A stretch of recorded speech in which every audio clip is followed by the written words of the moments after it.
আসসালামু আলাইকুম প্রিয় শিক্ষার্থীরা, আমি শিন সুলতানা চলে আসলাম নতুন একটি পর্ব নিয়ে।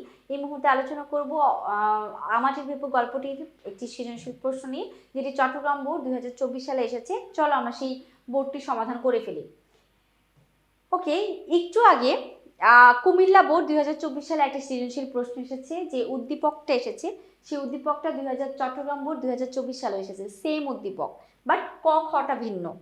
তো দেখো আমরা ক খটা আলোচনা করি। কুমিল্লা বোর্ডের 24-এ আর চট্টগ্রাম বোর্ড 24-এ একই উদ্দীপক দিয়ে প্রশ্ন আসছে, কিন্তু ক এবং খটা আলাদা। দেখো, ভেড়ে গোয়াকচার বেড়া কি, তারপর 6 নাম্বার, তুই তো একটা হাবা ছেলে। এই কথা বলার কারণ বুঝিয়ে রেখো। ক খটা আমরা আগে মিলাই। দেখো, ক খটা আমরা আগে মিলাই। আচ্ছা, এখানে ক নাম্বারে বলেছে ভেড়ে ভেড়ে গোয়াকচার বেড়া হলো অ্যারন্ডো বা রেড়ি গাছের বেড়া। ওকে, খ নাম্বার, তুই তো একটা হাবা ছেলে কথাটি স্নেহ মিশ্রিত তিরস্কারে সাবধান করার জন্য ছোট ভাই অপুকে দুর্গা বলে। দুর্গা অন্য একজনের বাগান থেকে কতগুলো কচি আম কুড়িয়ে নিয়ে আসে। তারপর মায়ের ভয়ে সে বাড়ির বাইরে দাঁড়িয়ে ভাই অপুকে নিচু স্বরে ডাকে। ভাইকে সে লবণ আর তেল আনতে বলে।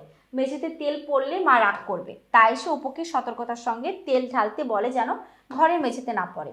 ভাইকে সতর্কতা থাকার জন্যই মূলত দুর্গা প্রশ্নোক্ত কথাটি বলেছে, যে তুই তো একটা হাবা ছেলে, তুই যদি তেলটা ফেলে দিস মা তো বুঝে যাবে, এই জন্যই কথাটা বলা হয়েছে। এবার আমরা গ ও ঘ নাম্বারটা আলোচনা করব। গ এবং ঘ আমরা আলোচনা করি, চলো।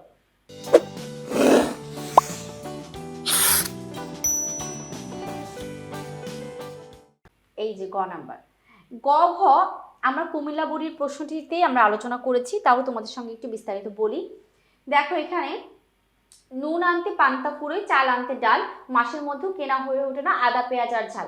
দরিদ্রের জীবন। সর্বজয়া এবং হরিহর তারা যে দরিদ্রের মধ্যে জীবনযাপন করেছেন, টাকা ধার দিয়ে তারা চলতো এবং ছেলেমেয়েরা ছেঁড়া জামা কাপড় পরে থাকতো, এটা আমরা সবাই জানি। এখানে উদ্দীপক একে আমাকে ভেবে গল্পে যে চিত্র ধরা পড়েছে হচ্ছে দারিদ্র্যের দিকটি ধরা পড়েছে।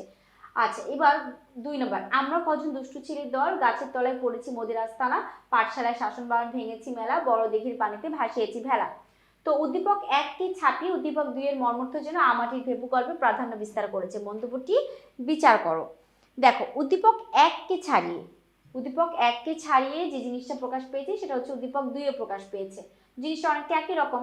তো আমাটির ভেপু গল্পে লেখক একটি দরিদ্র পরিবারে দুটি শিশু দুরন্ত পড়ার যে পরিচয় দিয়েছেন, সেদিক থেকে উদ্দীপক 1কে ছাপে উদ্দীপক 2 এর মর্মর্থ যেন আমাটির ভেপু গল্পে প্রাধান্য বিস্তার করেছে।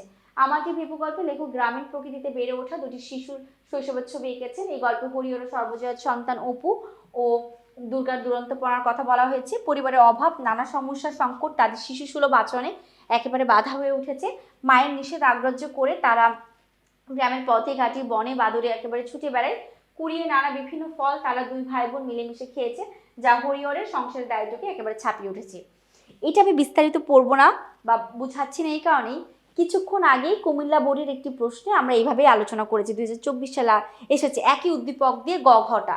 তো অবশ্যই তোমরা তোমরা এটা চট্টগ্রাম বোর্ড, তো তোমরা কুমিল্লা বোর্ডের গ ঘ প্রশ্নটা দেখে নেবা, সেম প্রশ্নই। তো আমি ক্লাসটা এখানে শেষ করছি, পরবর্তী পর্ব নিয়ে খুব দ্রুতই হাজির হব। এখন এই পর্যন্ত, আল্লাহ হাফিজ, আসসালামু আলাইকুম।